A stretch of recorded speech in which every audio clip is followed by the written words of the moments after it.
Final Fantasy Tactics is a grid-based strategy RPG originally released on the PlayStation 1. It came out first in Japan on June 20, 1997 and on January 28 of 1998 in North America. This is the game that practically threw the genre into commercial success in the West. Its popularity and legacy was so big that most people still nowadays tend to compare almost every single grid-based tactical RPG to it. The irony though is that this game, however important and successful it might be, is not an original work. The reality is that Final Fantasy Tactics is a clone of another game, developed by the same person.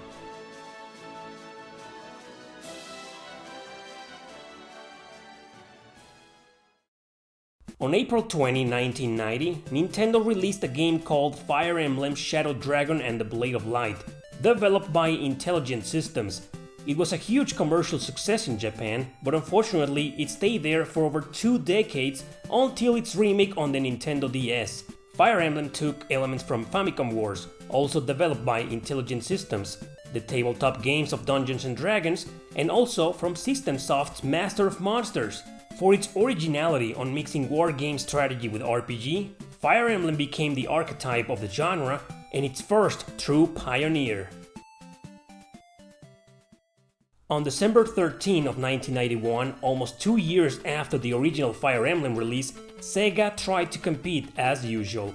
They developed Crystal Warriors on the Game Gear, which played similar to Fire Emblem, including its permadeath feature.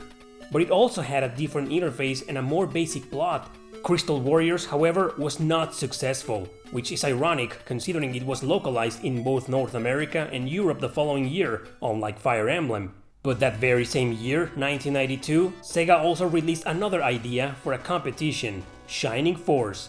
Developed by Climax Entertainment and Sonic Software Planning, Shining Force offered a friendlier approach to the genre, still with wargame strategy elements at its core, but more oriented into a classic RPG plot of heroes fighting the ultimate evil to save the world. Grid-based tactical RPGs became popular in Japan, but not in the West. Crystal Warriors and Shining Force had not been as successful as regular turn-based or action RPGs. The genre needed new and fresh ideas, so one day, a certain video game designer proposed his project to the company Quest. After having worked in a real-time strategy RPG called Ogre Battle, he also wanted to compete with Fire Emblem and Shining Force. His proposal was to make an indirect sequel to Ogre Battle but in the same universe. His name was Yasumi Matsuno. He felt Japanese players weren't used to real-time tactics, so he proposed his own concept as a different follow-up. He was also a big fan of the band Queen, hence the subtitle The March of the Black Queen in Ogre Battle. Original name for this new project was going to be Lancelot Somebody to Love, but since these games were more about the tactical prowess of strategy war games, he felt the term tactics would be more appropriate. And what better way to connect it to Ogre Battle than to keep the title Ogre? So the term Tactics Ogre was born, and the subtitle was Let Us Cling Together. However, just like Fire Emblem had initially done, Tactics Ogre turned out to be quite challenging and hard to get into. Despite that, it was successful in Japan on the Super Famicom, but not enough yet to merit a localization to the West.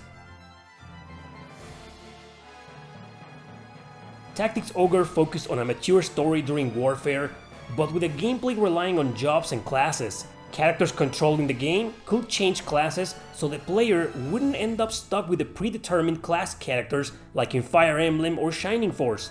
An isometric view was chosen to offer a better and more dynamic perspective than the top-down view in those other games. Stats played a more critical role to force the player to train their preferred characters, but it also made the game much harder. So while Tactics Ogre was a success in Japan, not even there it gained the notice and popularity it probably deserved. 2 ports were made to promote the game even further, one on the Sega Saturn in 1996 and one on the PlayStation in 1997. 1 year later, the PlayStation version miraculously made it to North America, but by that time, Yasumi Matsuno had already quit Quest for personal reasons.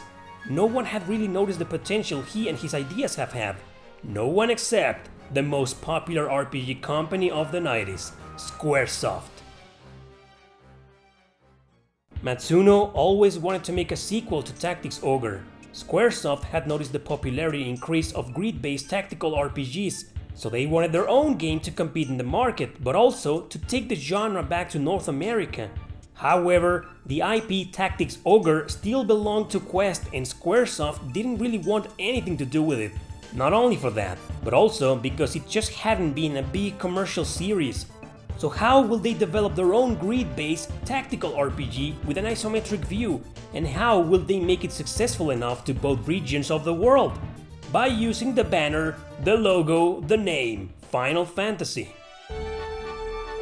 Matsuno agreed to work on a completely new title, giving up on his sequel. Thankfully, Squaresoft gave him almost full control of this new project, so he took all of his gameplay, programming and designer ideas of Tactics Ogre to a new world called Ivalice.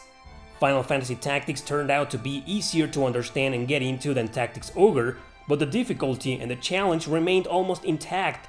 Nonetheless, the game was a huge commercial success both in Japan and North America. So by the time Tactics Ogre was released in the West on the PlayStation in 1998, that very same year Final Fantasy Tactics was born, and therefore the original godfather of isometric tactical RPGs was overshadowed once again. It wouldn't be until 2011, when Square Enix finally decided to do justice to it, that a PSP enhanced port was released to a niche critical acclaim. Nowadays though, most people still don't know about Tactics Ogre, so whenever they compare grid-based tactical RPGs to Final Fantasy Tactics, they're actually unknowingly comparing them to Tactics Ogre. And that's how it should be in reality. These types of games should be compared to either Fire Emblem, Shining Force, or Tactics Ogre. But no one can deny that Final Fantasy Tactics popularized the genre in the West, and therefore, gamers see it as the one and only RPG to compare all the others to. How ironic it is that no matter how great, beloved, and successful that game might be, it always takes the credit for something it didn't do. And that's the irony of Final Fantasy Tactics. That's all for today, folks. Thanks for watching.